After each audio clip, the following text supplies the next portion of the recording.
Welcome back, or welcome to Grateful and Full of Greatness. I'm your host, Mark Lassini. On this podcast, I sit down with guests who, in my opinion, live their lives with the pursuit of greatness in mind. And this platform allows me to discuss and to explain strategies that go into reaching peak performance. This is episode number 9. My guest is Coach Chip Davis, former athletic director, current dean of admission, and 30-year head coach of boys varsity lacrosse at Deerfield Academy in Massachusetts. Coach Davis is one of the best and winningest coaches in the history of high school lacrosse and one of the strongest leagues in the United States, Western New England Division I. As a postgraduate student and lacrosse player under Coach Davis in 2012, I know firsthand how brilliant of a teacher, how amazing of a coach, and how inspiring of a leader he is. Demanding yet empathetic, authentic, and extremely knowledgeable, Coach Davis has built a dynasty and remains, arguably, the greatest prep school lacrosse coach of all time. My longtime mentor and great friend, I'm excited to sit down with him today as he shares stories and perspectives and give him another platform to impart his wisdom on what it takes to win consistently. Coach, I appreciate you coming on here. Mark, it's good to be with you, as always.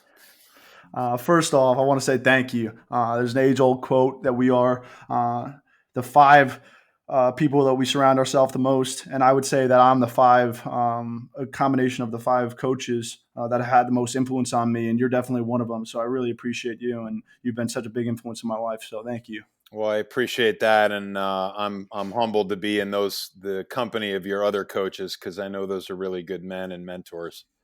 Awesome. So I want to start off with something that you have your team read, Chop Wood and Carry Water. Just a little explanation of that and why you have them read it. Yeah, that was a thought that came to me actually through a parent, but we've done team reads before, and this was back in February. So when we met as a team, at the end of our what's called our winter trimester, prepping for the 2020 season, it just seemed like a good, easy read that we were going to take on the road with us and break down as a team. And basically what you're doing with a team read is setting foundational values, for your team as you look out on your season. We all know that season didn't come to fruition, but it's a very simple, deliberate, effective book. It's not a book that the reader says, wow, I didn't get that or I didn't understand that. But under the circumstances of what we're all living through right now, it actually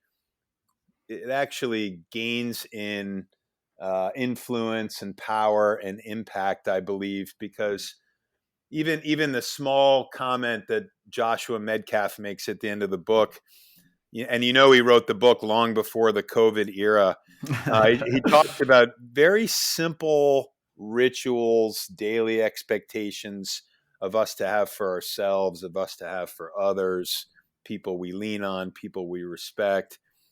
The most powerful moment in the book for me, which may sound trivial, was his little recommendation to say, are we washing our hands? And think about what that means now and what that would have been, how that would have been received reading this book 6 months ago, 12 months ago.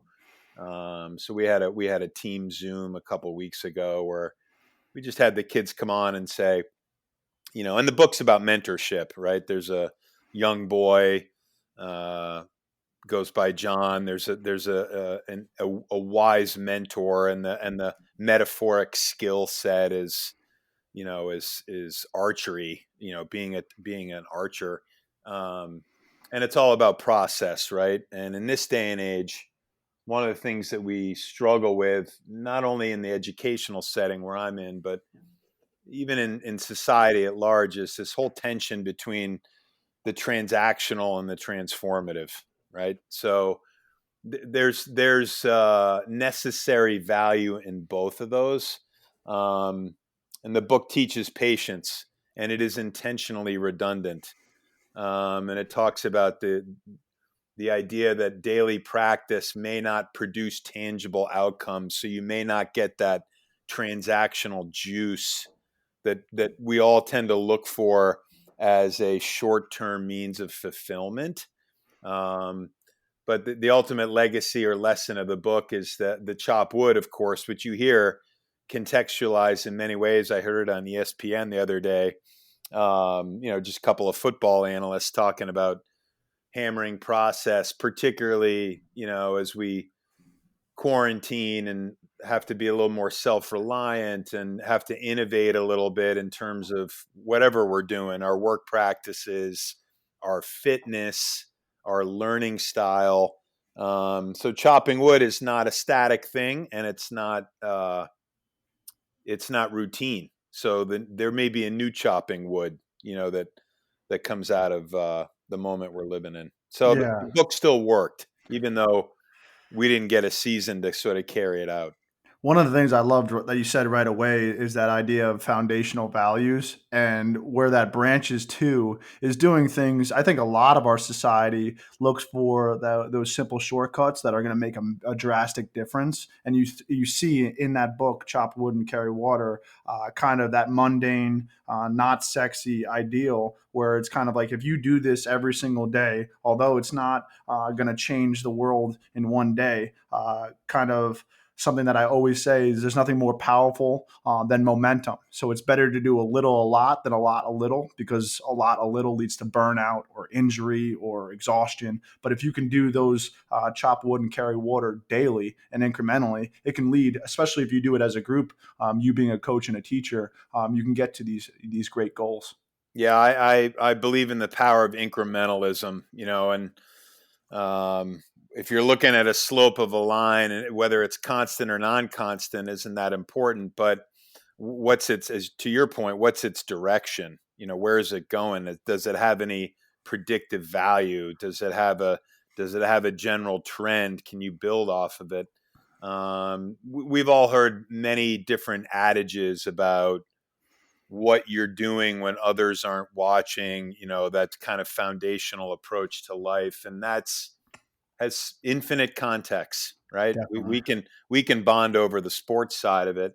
It has its place in the workplace. It has its place in the family unit. I sometimes find myself, and I'm not the master of the mundane. I'm better at starting things and finishing things, but sometimes I think, why am I putting 10 extra minutes into this, what some would consider a menial task, and no one's going to see it, but there is personal self-fulfillment to it. So Definitely. if you kind of are the arbiter of your own standards, and I have high standards in some areas and other places where I could probably be improved in terms of standard setting. But when you find those places, it's rather personally fulfilling, and that's probably the best medicine for that kind of slope line and having a positive outlook on tomorrow. I love that, the power of incrementalism. Jeff Bezos says a quote that's really powerful, short but powerful. He says, "Be strict on vision, but flexible on details." And I think that goes a long way in what you were talking about, and the fact that you don't have to master the mundane, but as long as you get started, you might get energized by doing these menial tasks or what seem menial, and that gives you a lot of power on your road. I want to go along this tangentially and ask you, there's a lot of talk in how teaching and leading and parenting and coaching should be done. And something that I've always admired about you, because you were my economics teacher while I was at Deerfield and my lacrosse coach, is you seem to have the same philosophy. So what would you say overlaps for you as a parent, for you as a teacher, for you as a coach? Do you see things that are non-negotiable inside those foundational values in the classroom or on the field, and what would be different in those different areas? That's a great topic, Mark. It's easy to, I mean, parenting is maybe the wild card in that trifecta, if you will. It's, if I look at it from my professional, with my professional hats on, um, these domains are interchangeable, right? The metrics are different, the time windows are different, the objectives are different. Um, I'm in a pretty awesome setting here, and get to work with motivated, compassionate, empathetic people who have personal drive, who think well of others, who understand what I referenced earlier about the sort of transformational value, and understand that there's short-term and long-term benefits of, you know, education. I'm someone that came from I guess, an empirical uprising, meaning I'm introverted by nature. So I spent most of my time growing up watching. Um, and my best learning was probably through observation than actual execution.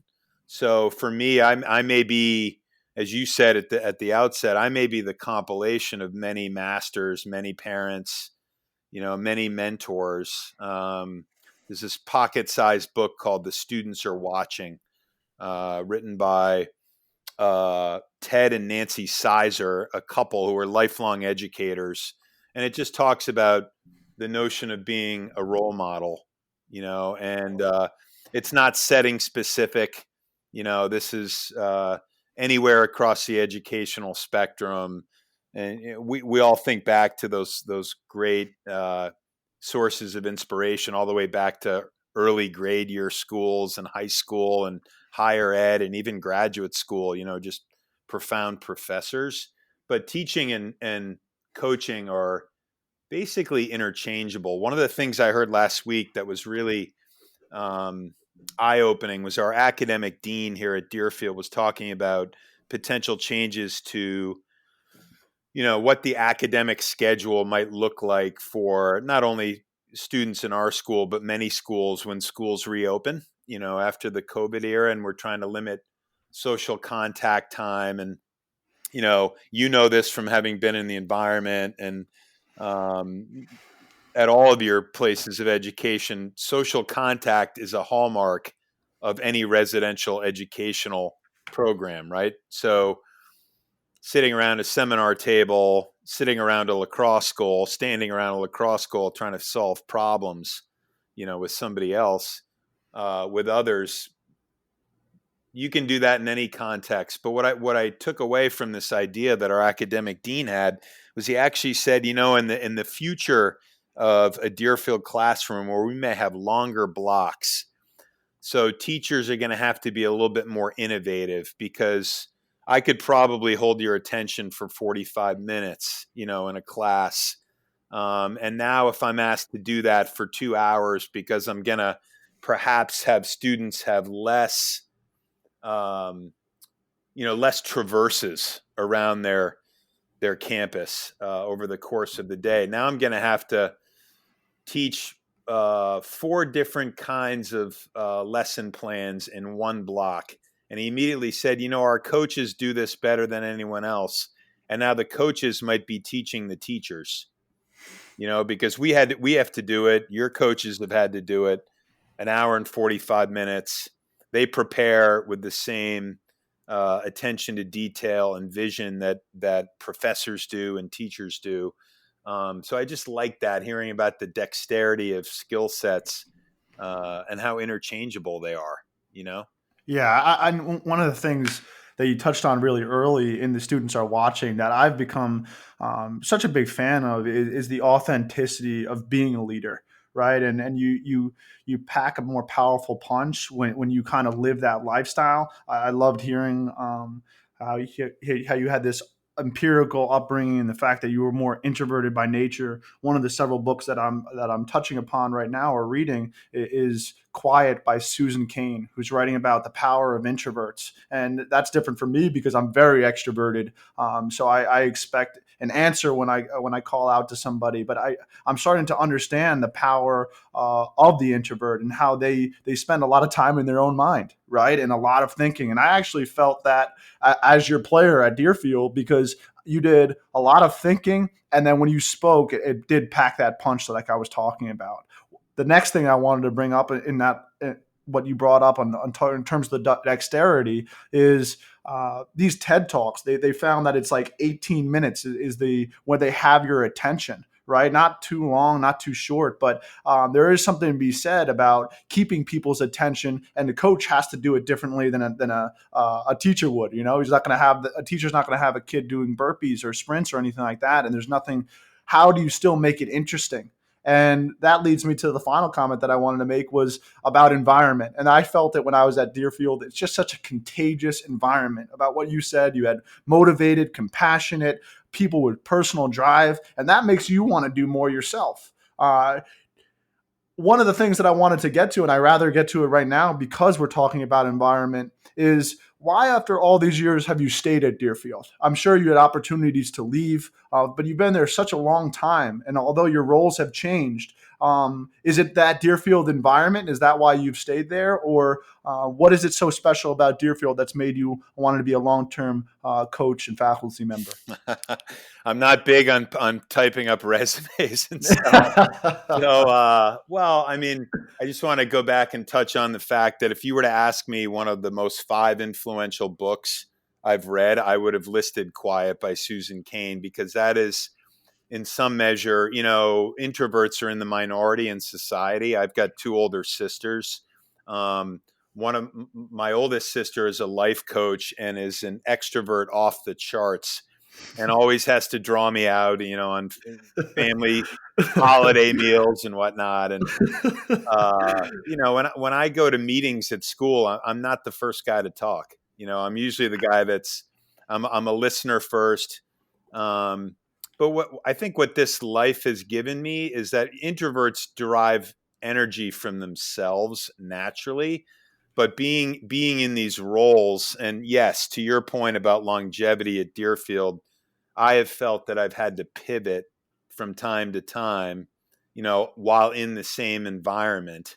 So currently that's, being the dean of admission, which is an incredibly intricate, challenging position. I work with great colleagues. My 2 leading traits amongst many weaknesses are strategic thinking and empathy. So I got that from doing a collective assessment with our admission team called the Gallup Strengths Finder.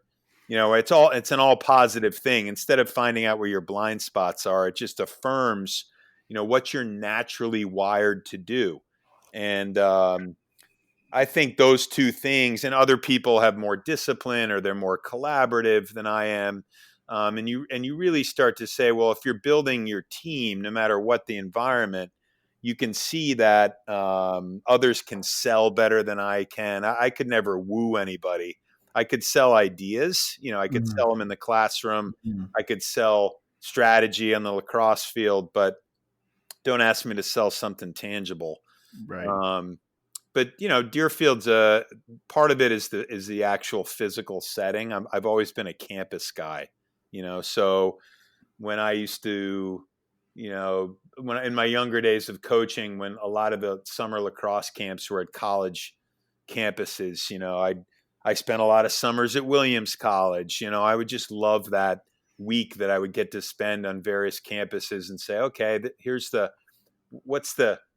how is this campus breathing? How is it speaking to me? What is its soul? And that kind of sense of place is really important. And Deerfield's a beautiful place. It's been a great place to raise a family. I have thought about, what would life look on the outside. I often compare myself to Morgan Freeman getting out of Shawshank. Could I make it on the outside? So short of taking that leap, I've just decided to wear different hats. Lacrosse, thankfully, has been the one constant in that. That does speak to why this spring has been so dislocating, because I've always been able to find balance in my existence, just at the daily level. I used to teach you at 2:30 in the afternoon, and then we'd part ways for about 45 minutes, and then I'd see you on the field, and you had to be a little bit different. I had to be a little bit different. Common purpose, 2 different contexts, all good. Right. It's very true. And it was something that had me smiling is when you said sense of purpose.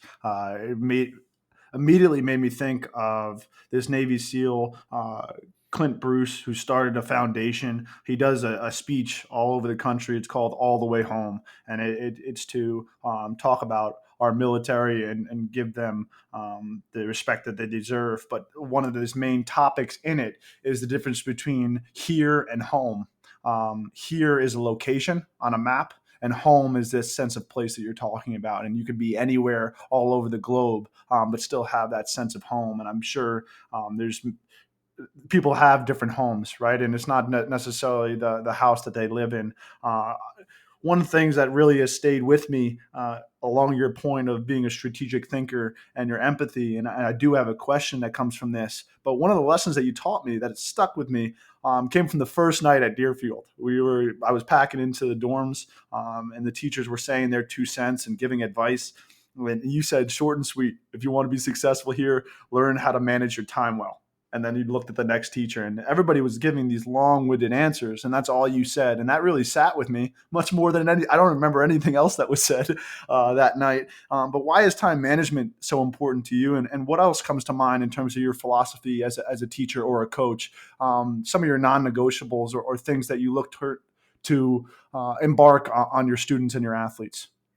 Yeah, well, I would have told you time management because and this is where we get back into parenting, right? A little bit in the dialogue is, I remember my dad always giving my sisters and I the ethos of, work hard, play hard. And he had his own euphemisms and little sermonettes that he would impart on us. And sometimes in a type A world, right? A lot of people who are type A and in fast-paced, achievement-oriented settings. And I'm not the most type A guy. I pick my spots to be A or B, but there's it's a separation of church and state. So when you move into a new environment, you're coming, and I would have assumed that you had great habits of mind coming out of your high school. And your parents had done a great job, but I knew that you were coming into a carnival of information and options and incentives and distractions. And it's sort of that idea of saying, I'm going to pray to multiple gods here. There's an academic God, there's an athletic God, there's a social God. And if I can compartmentalize those things, and I watched from people far better than I was growing up who just had that self-discipline to say, this guy might be the life of the party, on Friday night or when we're just kicking back, and where'd that guy go? Well, he's working. He's working for 3 or 4 hours, not to be disturbed.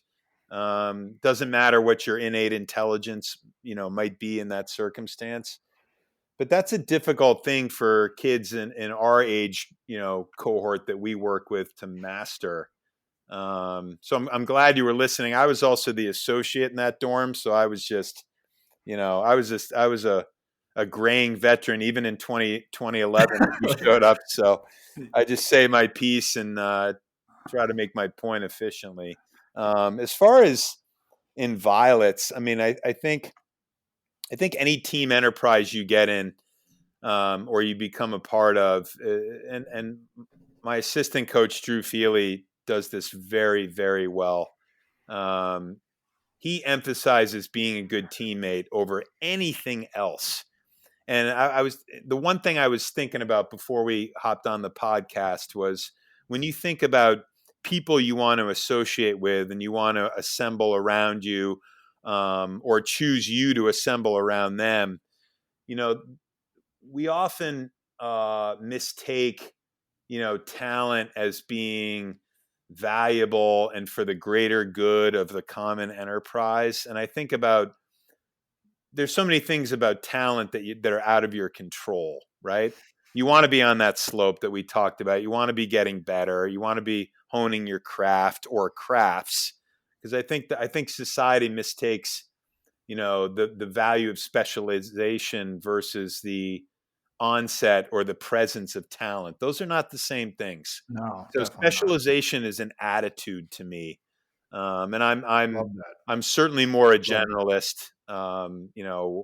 You and I are products of, comparable but different liberal arts experiences, where it's, you have to fit yourself into different situations, be adaptive. I think the liberal arts and the values that schools stand for, that students can cohere around, I think those are doubly more important now going forward under the circumstances.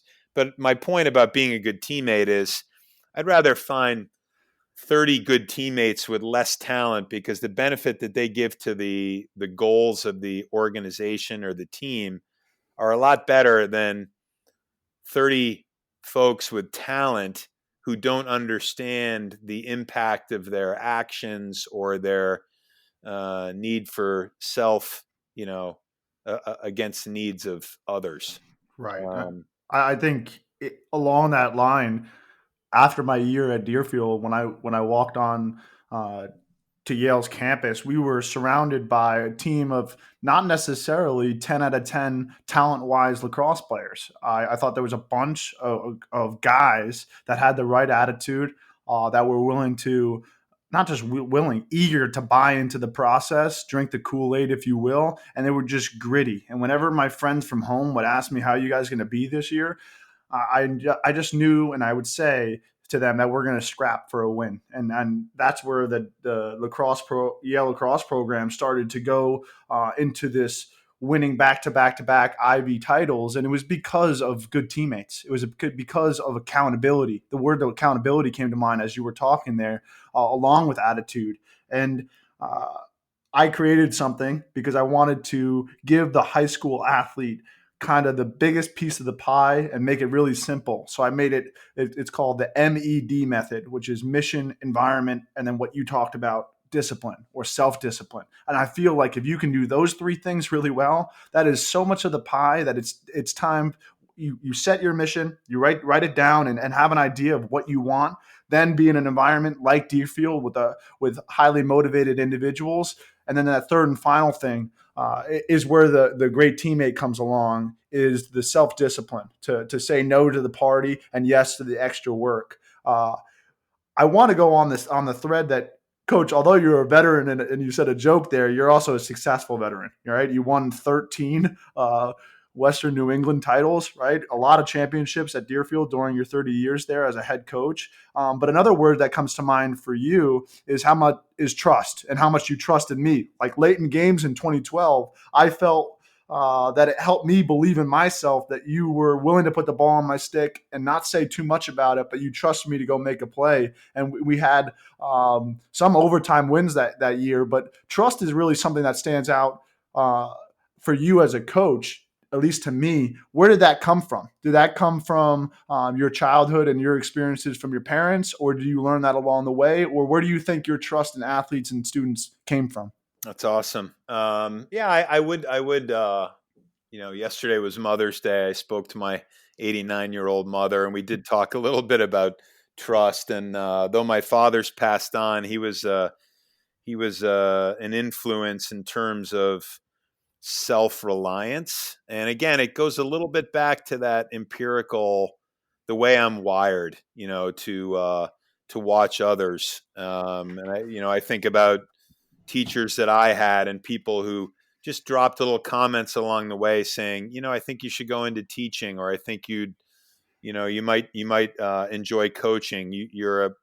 Even though you're retiring and reserved by nature, that kind of engagement or that kind of opportunity brings you out a little bit. Not that it's a performance; it isn't. It's authentic.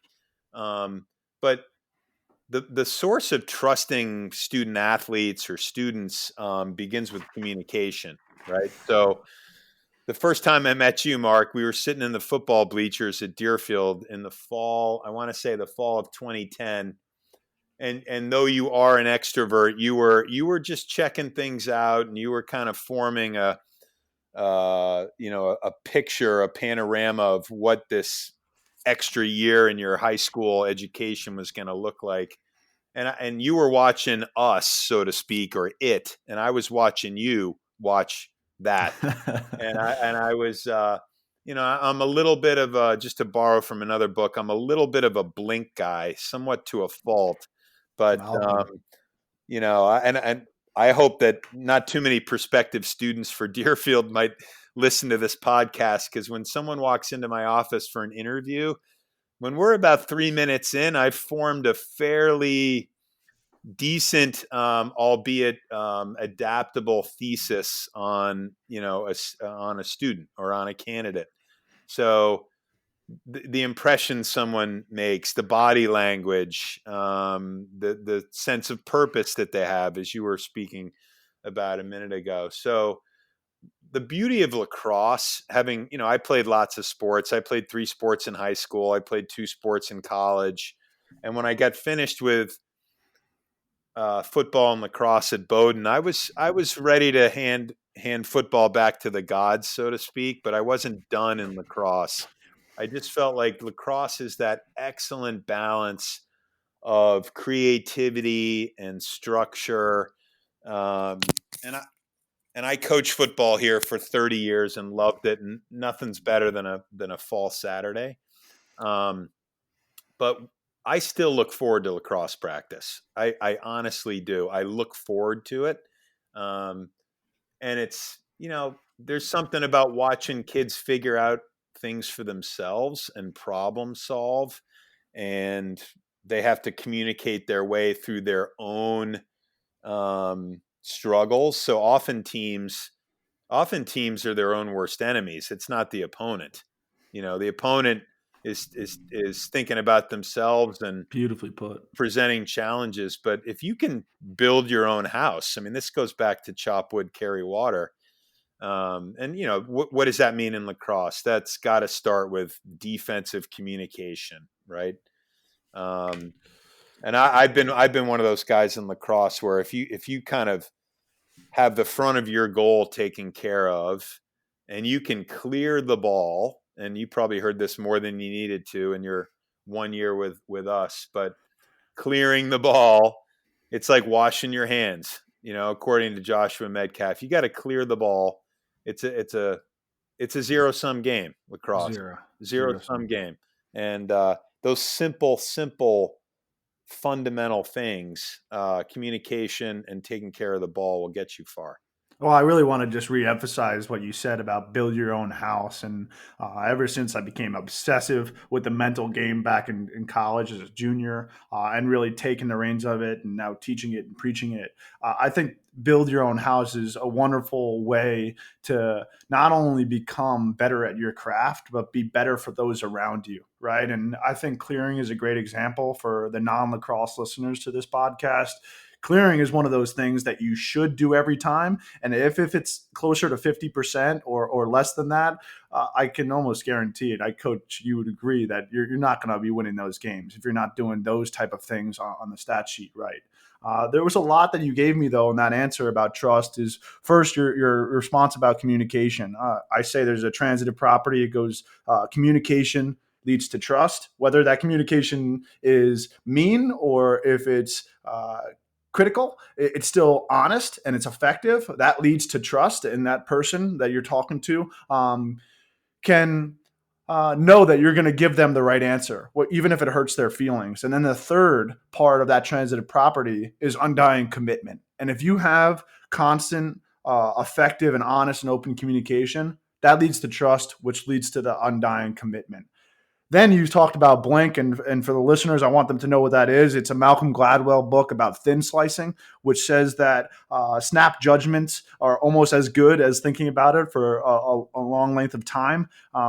Malcolm Gladwell uses a great example in that, where he hooks this couple up to a heart monitor and all these different gadgets, and has them have a 5-minute conversation about their dog at home. And he can almost tell with 80 or 90% certainty whether that marriage is going to last for more than 5 years. And it just goes to show the thin slicing that can happen. I know that being in an interview, I know what that's like to be with coach, but it's really powerful to make a decision right away and to listen to that gut feeling. And there's science backed by Malcolm Gladwell's book, Blink. Thirdly, something that you said is you look forward to practice. I'm reading a book called Fearless, and it's about a Navy SEAL that passed away named Adam Brown. And throughout the book, he continues to say, "I am not done." something that you said before. You were going to hang up football, but you're not done with lacrosse. And it was a mentality that he had throughout the entire book. I mean, this guy loses an eye. He breaks his femur. He has all these terrible injuries happen to him, but he continues to say, I am not done. And I think if you look at Tom Brady, he still loves to go to practice. You see all these peak performers, they still look forward to that craft of theirs. Now comes the question. In one of my favorite books, The Boys in the Boat, it's amazing to follow a story of these people that go over and win Olympic gold in Nazi Germany. But they have these 9 different personalities, and they somehow make it work and are rowing together. And when I came to Deerfield, I went from Mawa Public High School in New Jersey to a very different environment in Deerfield, and the fact that there was postgraduates and you have to deal with that influx of postgraduates every year. My question deals with keeping cohesion, despite having the influx of fifth years and guys coming up the ranks internally. And how do you deal with all the mixture of personalities and potential fractures that can come with these people coming in every single year? Yeah, that's there's some orchestration in that, and I mean, you have to back that up all the way to the blink moment, and though I am the first one to be self-critical that perhaps I've thin sliced at my own detriment or made snap judgments, I also think that the power of reflection is the appropriate dichotomy or counterweight to that. Upon further analysis, was that the proper assessment of that moment? So I think Susan Cain would argue that introverts would tend to get reflective a little quicker, than When do you do that reflection? When does that take place? Usually, well, in the current moment, the one thing I've done more of than anything else is ride my bike this spring. So, and my son Zach, who's a senior here, he noticed on my iPhone I was tracking all my rides, and I was saying, yeah, well, that's that's the body of work, at least in that context. And sometimes I ride in groups, and I can be a social animal, and but sometimes it's just about, well, everyone needs that space or that that time of day, and it doesn't matter what the enterprise is, that restorative moment, that reflective moment. And one of the great things about being on your bike is you've got this stimulus, from the whole natural surroundings. And I love open space. When you ask me, I grew up outside of Boston. I love Boston. I love visiting New York. But every time I leave cities, I'm thinking, okay, I'm going back to where I belong. That's why you stayed at Deerfield. That's the short answer right That's there. the short answer. So, but to your question, it's communication, and it is difficult. It's multivariable, and I've had enough teams where, unlike college lacrosse where things get going right away, you probably hadn't really fully unpacked your car at Yale before you had a lacrosse meeting or something that was contextualized in lacrosse. And I've seen that with my own kids. Whereas at Deerfield or other schools like it, you have to go through a lot of other settings and experience the school and be in those other personas, right? Be the student, find your voice in the classroom, negotiate the public restrooms in your dorms with your hallmates, learn about the incredible difference in life experiences and backgrounds that other people are coming at this from.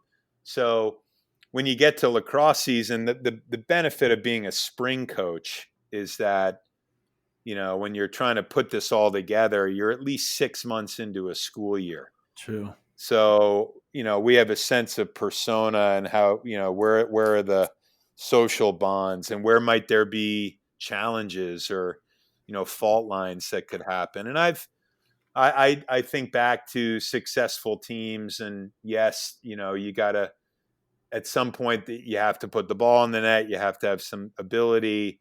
You have to work as units. But it's easier to identify teams that didn't reach their potential, irrespective of their talent. So forget the wins and losses. So, and it's usually something around chemistry. Were we tolerant of one another? Were you taking the space that I was hoping to have, on the field? So it's a delicate dance, It really, yeah, I like that. Delicate dance is a great way of putting it. And I'd look back and get reflective right now about all the teams I've been a part of. And I think chemistry would be the answer. I am a firm believer in that those one goal games, those close games are won based on chemistry. And maybe there's not a one-to-one involved in it, but if you really care about each other, and I think that's your advantage of having a spring sport, because the fall and the football and soccer, I mean, that's really hard to, here's a group of individuals and they're just running around like a pack of wolves, and to get that delicate dance done is difficult. Well, here's another question around those same lines: is coaching at the different levels requires different techniques. And something that you continue to talk about that I love is life's not a talent game. It's all about strategy. But this question deals with, you would never coach a little kid the same you would as a high school athlete, a pro, or college, so on. So what do you think is important at the high school level that's not necessarily important at the others? That's awesome. Well, firstly, even within the high school level, you have to communicate with every kid as you see appropriate for that individual. Meaning, and that's when you talk about delicate balances that can get imbalanced. Um, when I've grown into administrative positions. In your time, I was the athletic director here, so that's a lot of brush fires, a lot of demands on your time, and now I'm in the admission space. But I remember surveying teams on behalf of all athletic teams, and one of the feedback items that I got that I really took to heart was how approachable and how available was I outside of practice, Mm. right? Because life was busy and I was a parent of three, and I'd have to run back to something in my other job, and life wasn't as simple as when I was just teaching my few courses and coaching two sports. And I would make time walking off the field and sort of tap someone like you on the shoulder and say, hey, let's talk on our way into the locker room. And that's, I think, some of the best teachable moments happen in the unstructured shoulder spaces. The Wow. one thing I've had to guard against, later in my career and busier in my career, is to find time for that. So Mm. I'm not as good at that as I was when I was 28, 30. I mean, my wife will always remind me of this, but the day my son Zach was born in 2001, I asked permission to go coach a lacrosse game at Deerfield, 6 hours after he was born, and God bless my wife. She said, well, I think your work is done here, so go back to school and coach the game. And, I'm thinking, wow, That's a delicate dance right there. that is a delicate dance. That's I think we're in year 28 now of that dance. So I love my wife. Well, So happy Mother's Day to her. yeah, but to your question, um, I watch college coaches, and I go to all the conventions, and they're brilliant with X's and O's and strategy, and and they are the molders of young men and women, right? They're to listen to people whose pure professional craft is around one enterprise, whereas I've been living the generalist life for 30 years, Right. doing different things, wearing different hats. And so high school, and I feel like I'm with the right age group.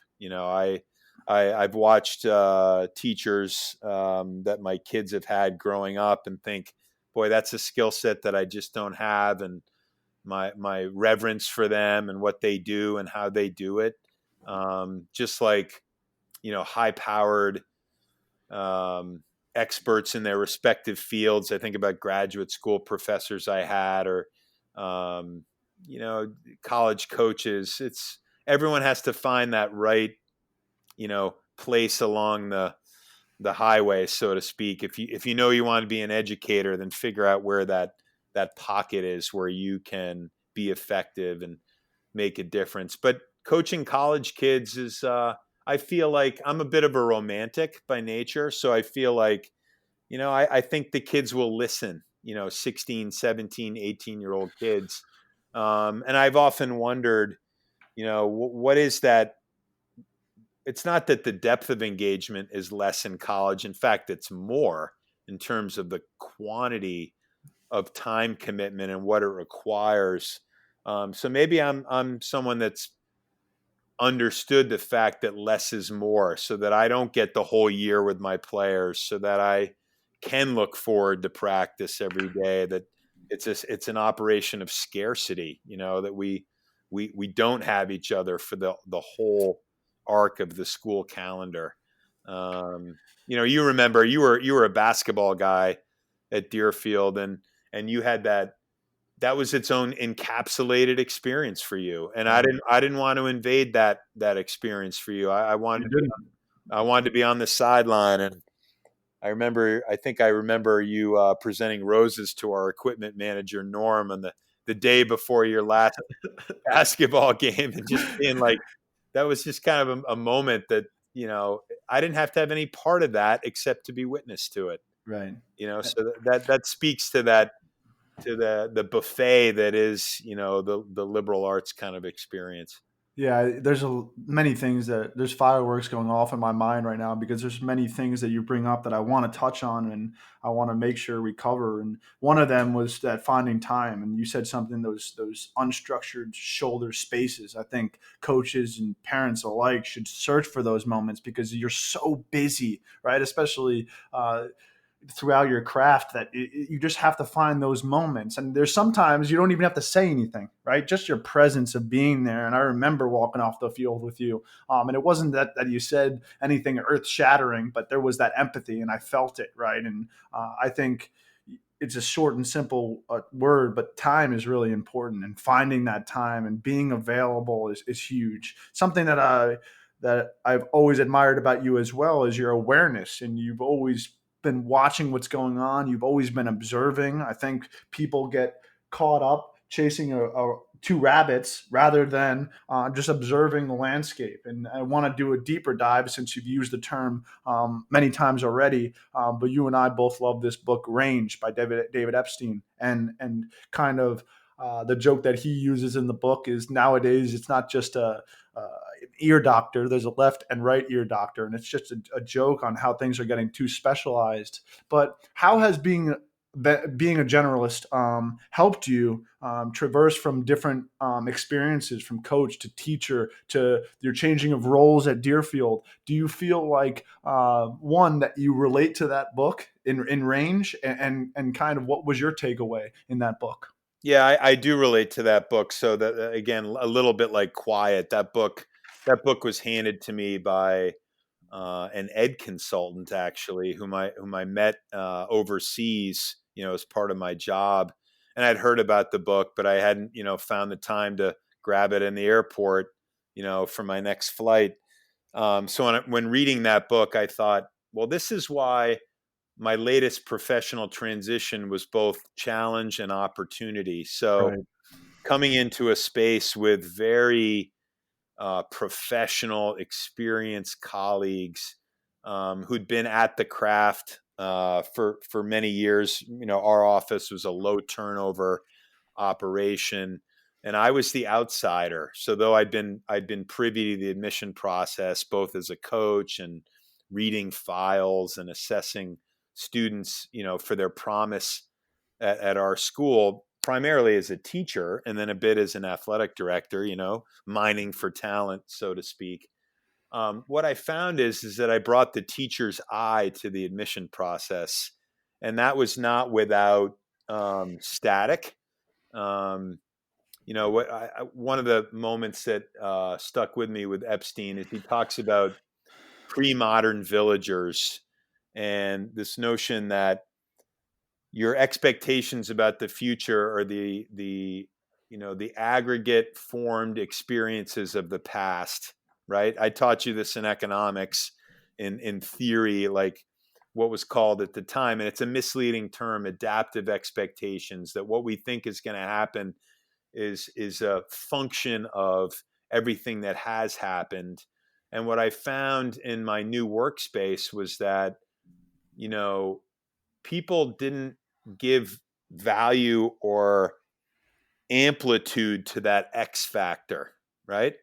And so the last 2 months of our lives, that X factor has become the dominant variable in our respective equations, right? For our lives, for how we can operate, how we can connect with others, the fact that we're on Zoom, and on a podcast right now.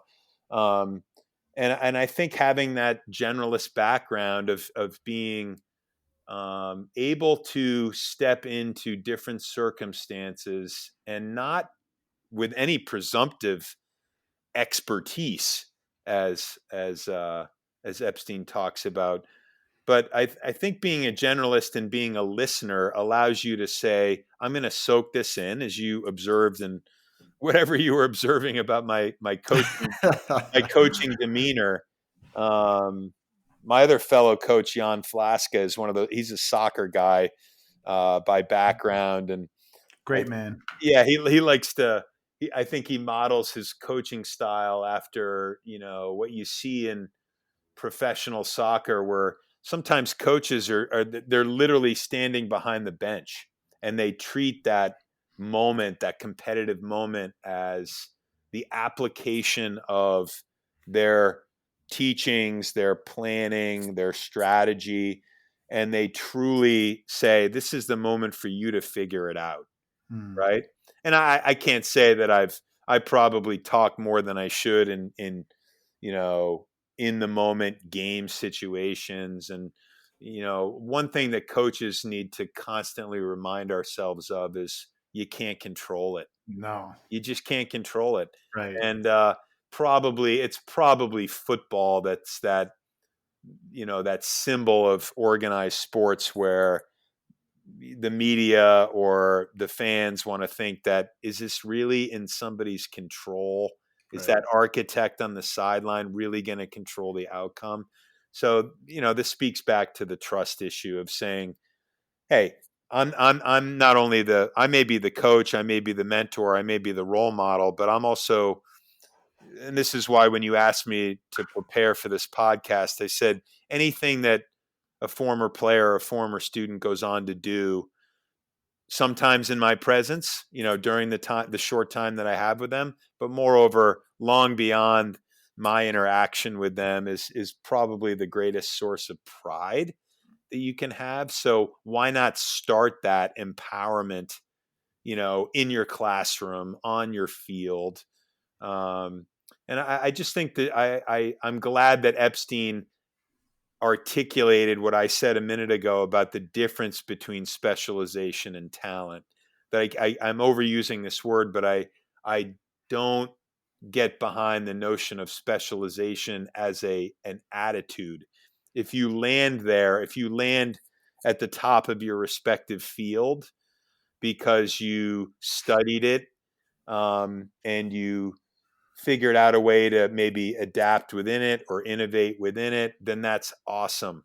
But I hope on the way to that expertise that you put yourselves in other settings, as I did. I think I would humbly like to think that my 25 years outside the admission office brought something of openness and curiosity and inquiry to an operation that has maybe found some impact or some initial effects in my short time here. No, and I love that. And the idea that I run with in teaching the mental game and getting to understand it at a higher level day to day is the probability the outcome we want increases when we let go of the need to have it. So it just goes to show that if you're really searching for that specialization like as an attitude, you're going about it the wrong way. And then it's almost like being opportunistic is a better way to phrase it. And the fact that build yourself up, build your own house like you talked about, and then along the way as the opportunities arrives, you're more prepared to act upon them. In 2012, during my PG year, my mom was battling lymphoma, and I was struggling internally being away from her and the uncertainty. And that's especially why I'm grateful for your guidance, because I kind of needed that figure, and you were there, and you were a reason why I was an economics major at Yale. So I'm sure there's probably an impact on me that you don't even know that you had. But I kind of want to go along the lines of you being such a great listener all along the way, and that 20 years of development led you to do what you do now. So that kind of generalist eye is the best way to tackle things. So, two-part question: who are some individuals that had a similar impact on your growth, and along the way during decades of your coaching and teaching, what is something that you know now that you wish you knew back then? There's a lot there. Well, I mean, we all look back on our own personal narratives, and whatever value that educators impart on their students. First and foremost, whatever the dividend is from that. So we should not, as educators, expect rate of return in the short term, Mm. right? So we're whether I'm teaching you in fourth grade, or I'm coaching you in little league, or I'm your thesis advisor as a senior in college or in graduate school. All of those are different enterprises and moments, but dividends. No one should get into education to feel the ROI in the short term. Yes, there will be gratitude. Yes, your students will thank you. Sometimes they over thank you. Sometimes it's hey, remind them that they're chopping wood, that it's not about what's going to happen today. Stop It, looking back. yeah, Yeah. it feels that way, particularly when there's an academic score to be had. There's a scoreboard score to be had. So I had different mentors. I think of a few folks in high school. I had two different high school football coaches. And one was charismatic and loud and called you out and wasn't afraid to sort of remind you of your humility and your modesty and your inadequacy at times. And he was also my public speaking teacher. So I didn't get to see that academic influential side of him in a non-sports environment until I was 18 years old. So it Mm. was that little elective class that came at the end of my high school career. And he was a guy that every time you got up in front of others, if you said, if you just paused and stumbled, the whole class would put up a one and say one, just to redirect you. Jeez. So, and what I've noticed in 30 years is that has been replaced by like. You know, It's true. students say like all too Yeah. often. And in our day, in my day, it was people would get into a bit of a stammer. But his name was Nick Marinaro.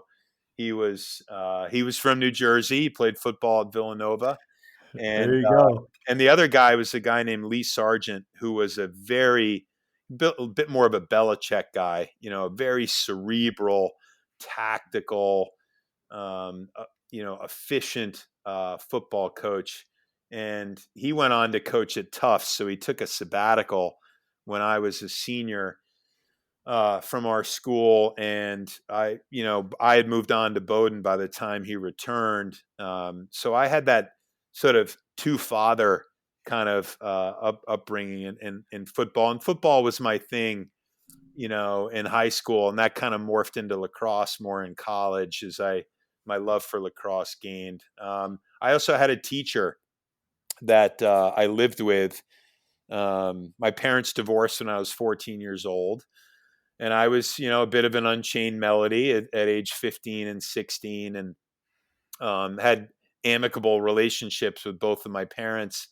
But I ended up living for most of my senior year in high school with my history teacher, Oh and wow. and he and his wife did not have any children. So and we would commute to school together, and he would put me through the chores loops, and he was a guy that had 4 donkeys.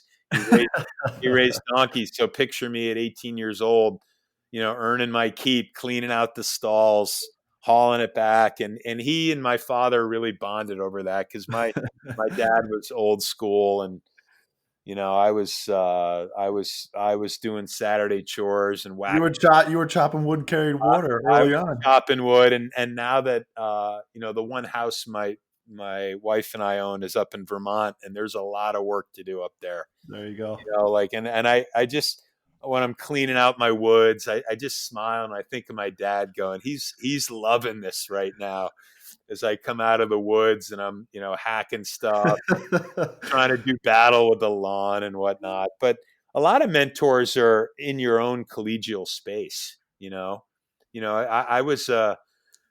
I was given the opportunity to teach at Deerfield by a true scholar, a woman named Karen McConnell, who was chair of the history department, and just master of her craft. And I had started at Deerfield, as the assistant athletic director, and I was going to graduate school at UMass, so I had to be a little bit of a commuter. And in 1990, I think the spring of '93, as I was earning my master's, I was given that opportunity to become a full-time teacher. And much like, my earlier comments, I was watching the master teachers, Mm, and visiting their classrooms, and mostly that was in my own discipline. And I was an econ, government guy at Bowdoin and felt comfortable in those settings. But even some of the teachers that you would have come across in your year at Deerfield, Tom Heisey, Corinne Heisey, Karen McConnell, and that those were in the days when the teachers were the coaches, and schools like ours, and obviously in higher ed, I get why there's a bit of a separation there. You asked me why I hadn't left. There was a moment where I was entertaining the idea of applying to be the lacrosse coach at Williams College, but my stepsister was a Williams graduate, and she had made me aware of this position. I said, well, could I teach an econ principles course? Williams, I don't have the PhD. I have 2 masters. They're probably not going to go for that at a place like Williams. But that was the one time where I thought, could I take this secondary school model and actually bring it to the next level? mm, Williams went on to hire George McCormick, who's a great person and coach, and has yeah. been there for 20 years. So they made the right decision. But that was that one time where I thought, could you take this generalist mindset and carry it somewhere else? I was right before I came up to Deerfield my junior year. I was offered by Coach McCormick to play football and lacrosse at Williams, and I turned it down and BG'd at Deerfield. And I saw him actually a couple of years ago. Went up to him at a recruiting event, and I said, "Hey, I'm Mark. I don't know if you remember me." He goes, "Of course I remember who you are, even though it was 10 years ago." He's a great man. One of the things you said was watching the master teachers. You talked about how life's not about talent, and I am full on board that life's a strategy game, and that's one of the best strategies you can have is find somebody who's doing what you do at a very high level and go listen and learn from them. One of the things I want to get to really quickly is one of the things you shared with me before we hopped on the podcast is, of course, you've won so often as a lacrosse coach, and you were such a phenomenal economics teacher to the point where you've made students like me go on and chase the major in college and take what you've taught them at the next level. So you have all these achievements from the alumni that you've coached, and I know that's near and dear to your heart. But the other thing that you shared with me was helping make Deerfield a possibility for kids from another background. And that's really stuck with me because when I think of Coach Chip Davis, I don't just think of you as a great lacrosse coach. Like there's so much to you, and one of them is just how you treat everyone. I think all the way up from a young kid to high school to college, there's a lot you can win at through competitive fire and conviction. And what I found at the highest level is the difference between good to great comes with this humility, right? And I think you have that, and you've really indirectly made that contagious for me and for those around you. So I just want to get your words on how you feel about giving people an opportunity that might not be the lacrosse player, student athlete like I am, but all these different backgrounds that you're giving a possibility now as the dean of admission. Well, I mean, I'm so grateful to I work at a school that's you know it's a magical place. It's not the only one of its kind. So yes, there's the competitive fire of admission recruiting. And now that I have the benefit of the spring 2020 reflection, the greatest victories that I may have had that quiet moment of satisfaction with were winning over a few students, in our yield period, which runs March 10 to April 10. And this was, it's kind of funny as you get to that moment. And we learned that we wouldn't have a lacrosse season, early March, right at the confluence of that admission moment. So all of a sudden the juices had to get reallocated. Right. Right. So here I am on March 28th, and we're doing virtual Zoom panels, and we're basically adapting or dying, in the moment as a team to say, well, a lot of these families have never been to Deerfield, and okay, you've got websites, you've got word of mouth, you've got networking, you've got outreach, but there were those few kids, and this is true for everybody in this work that we do. It's somebody you interviewed, it's somebody that you met on the road. And I would say that the two greatest moments of fulfillment for me were two ninth grade girls. One is from San Francisco, someone that I met on the road out there. And we had at the end of my day in San Francisco, I interviewed 8 students. So you can imagine it's speed dating. That's what we call it in the field. 30 minutes with several kids. I'm in the lobby of the Marriott Marquis in San Francisco. The day culminates with a reception at a Deerfield family's house. And you can imagine that the setting is quite nice, and you do have many families of significant means in the room. And that is, yes, for schools like ours and private universities, that a lot of people of means will be able to achieve those educational objectives. And this one girl who I'd interviewed, and we'd had a really special conversation at the end of the night when the room had cleared out, and I'd given my little fireside perspective on Deerfield. And I'd had the help of others in the Deerfield network, current parents, a few alums in the room. She just came up to me and said, is my family going to be able to afford this? And this is where I want to go. And I've been to your school.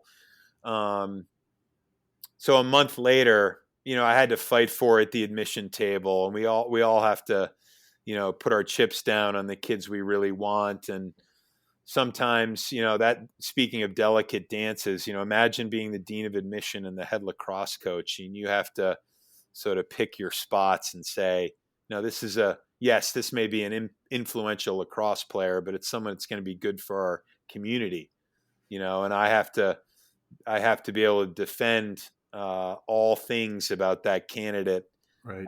and not be self-serving, right, and be diplomatic, Sure. and be equitable. Right. So ultimately, this girl did sign on to Deerfield from 3,000 miles away, unable to visit the campus for a revisit. I just felt like, man, that might be the greatest victory that I'm going to have this spring, particularly when you meet those people on the road and you're not in your home setting.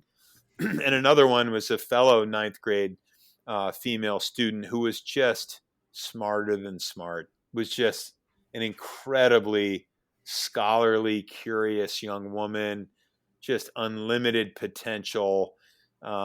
She, in the course of our conversation, had called me to task on some of the things that had risen in cultural politics. Oh wow, You know, challenging you. yeah, just the bad press that schools tend to get, and honest, open conversation. And this was in Chicago back in December, and I thought, well, we've got an uphill battle, to convince this girl and her parents that this is a safe, promising environment for her.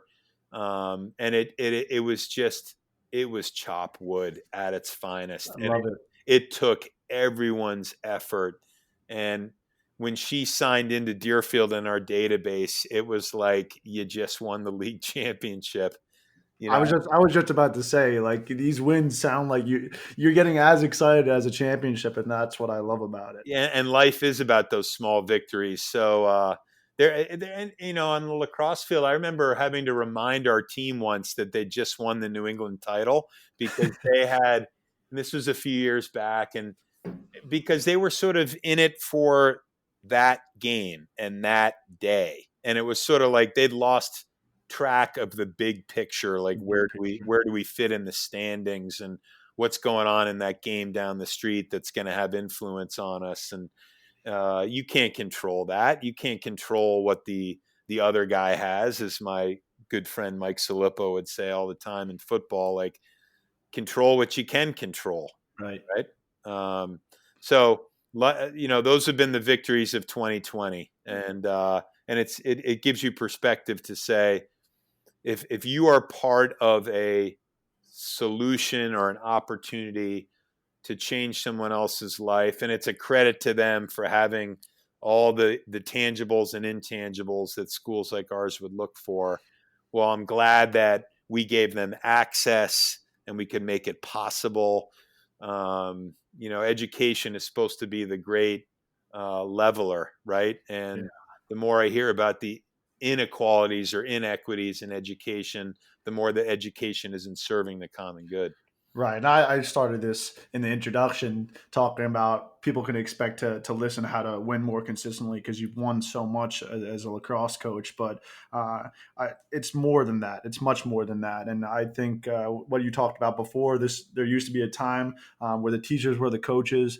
That's what you are. These are your words, not mine. But you talk about do what you are, right? And you went into education because the teacher is the coach and the coach is the teacher, and maybe you're the last of a dying breed, but you do both really, really well. And I like that you always have that lens of pouring in your energy and competitive fire to go, even if it's to recruit a ninth grader student to come to your school. That's still a victory, and you're chasing them down in every direction. Uh, you've taught great students, you've had great athletes, you're a great coach.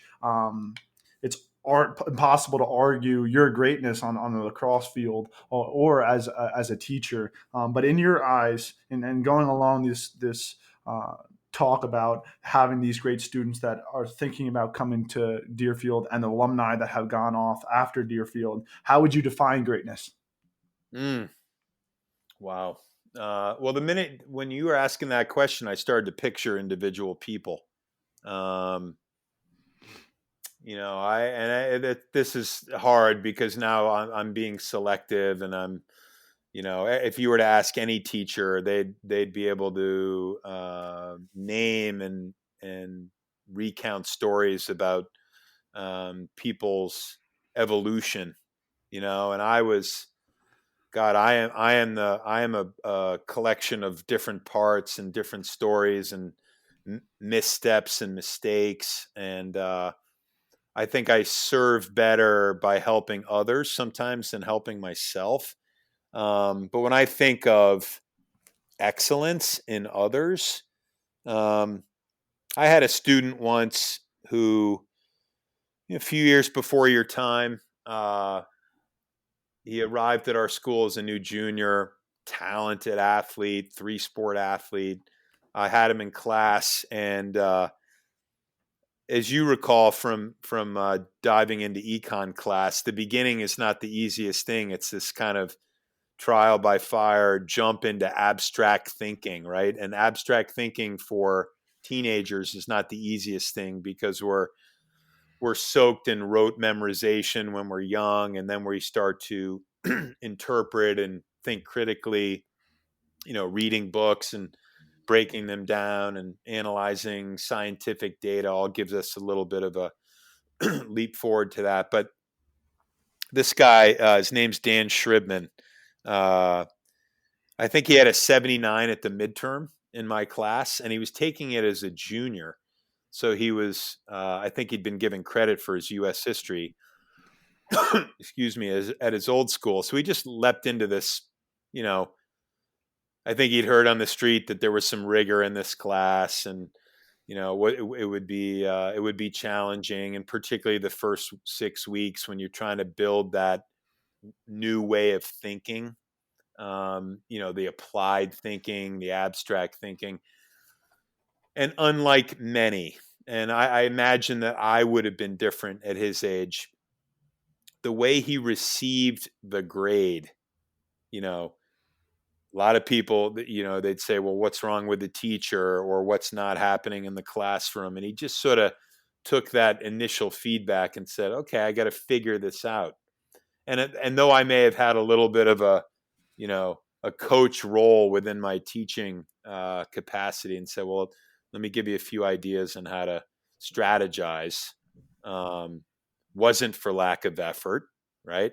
And that's a hard message to impart as a teacher, particularly to performance pressured adolescents, right? And we're in the bit of a crisis these days around performance anxiety. You know this all too well with the folks that you're working with, where outcome trumps process. And this was a guy that had the savvy and the maturity and the personal humility to say, well, I'm just going to tweak my process and stay on the curve, as we spoke about a little while ago. And he started to figure it out, and the successes started to compound on themselves. And it was entirely self-directed. And when you see students and young people like that, you can pretty much extrapolate where they will be 5, 10, 15 years out. And we all have dozens of those figures or those people that we think of, but that's greatness. Is that kind of, yes, I need some help, I'm going to reach out, I'm going to be vulnerable, but I'm also going to trust my instincts in problem solving. And that's, is there any better context to make for a generalist? And this is a guy who was having incredible success playing 3 helmeted sports, which, you talk about dying breed. I mean, go back to Drew Feely, who's class of 09 here, who's, the fullback on the football team, and I think a defenseman in hockey, and the lefty attackman in lacrosse, and putting 3 helmets on. And, nowadays, the third party sports world has dripped in a new mantra that you got to be on the wall in lacrosse, you got to be skating all the time, or you got to be lifting all the time, no matter what the context is. So, greatness is something I'm looking for when a kid walks into my office for an interview, but I'm looking for it in the smallest of ways. Right. What that early seed or kernel of greatness might look like. What I love most about it in your definition is it's kind of a mindset / mentality. It's not necessarily a location that they're at, but it's a direction in which they're going, or they wish to go, or the desire to get to that new location by any means necessary. And in applied psychology, everybody that wants to look at ability or talent or natural gifts, they'd like to take a fixed mindset, and they go, oh, I can't do that because I'm not talented. Take econ, for example. Or you can focus on the 2 things that are most important in getting positive results, are the strategies or the action, right? And in talking about your student, Dan, from years ago, he had both of them. He was willing to take that action, but you sat down with him, you gave him the strategies. But I love that your definition has to deal with a mentality / a mindset, much more than one specific activity. It's almost like a lifestyle or a way of living. Yeah, on day one in my classroom, you would have heard this, as would any other student, is that you got to do it together. So one book that you've mentioned that I have not read, which would be a good one, is Boys in the Boat. Oof. I know it's a powerhouse. Um, but the first day of class, my parting message to students is, we're in this together, and you're not in here in a vacuum. And yes, there may be time where you're in your own space and learning unto yourself, but the best way to learn new ideas is to bounce them off each other, not just in the seminar when we're together, or watching my own sons do it now in their respective college and Deerfield settings and Zoom seminars, but informally, just Right. talking it out, just talk Sure. it out. I'm not the only teacher in the room. Right. Your peers are your teachers as well, and they're going to have perspectives that you hadn't thought of. And that's the model at which a lot of, I think, effective coaching and teaching is based on, is small group, activity. And I think just to wrap up that idea is you talking about controlling what you can control. To go a step further than that is to understand that you're not your current circumstance. I think everybody wants to put their emotion or their current feeling as to who they are and give it a title and name themselves. And that's just not what it's all about. It's about how you plan to progress from here. All right. And I think that the best way to summarize what we're talking about is the quote, "I am not done," right? In some fashion, doesn't matter your age, I am not done. I usually have my guests on here for an hour, and we're 80 minutes in, so I do want to wrap up there. But Coach, thank you so much for coming on. I really appreciate not just everything you've done for me, but you taking the time out of your day. And I know you got a bunch of fish to fry on your end. So thank you so much for spending the time, and thank you for everything you've done for me. Mark, I reciprocate that. Thank you. What you continue to do for me, and just watching your evolution is a great source of personal fulfillment. And 80 minutes felt like 10 minutes with you. Loved it. Thanks, Coach.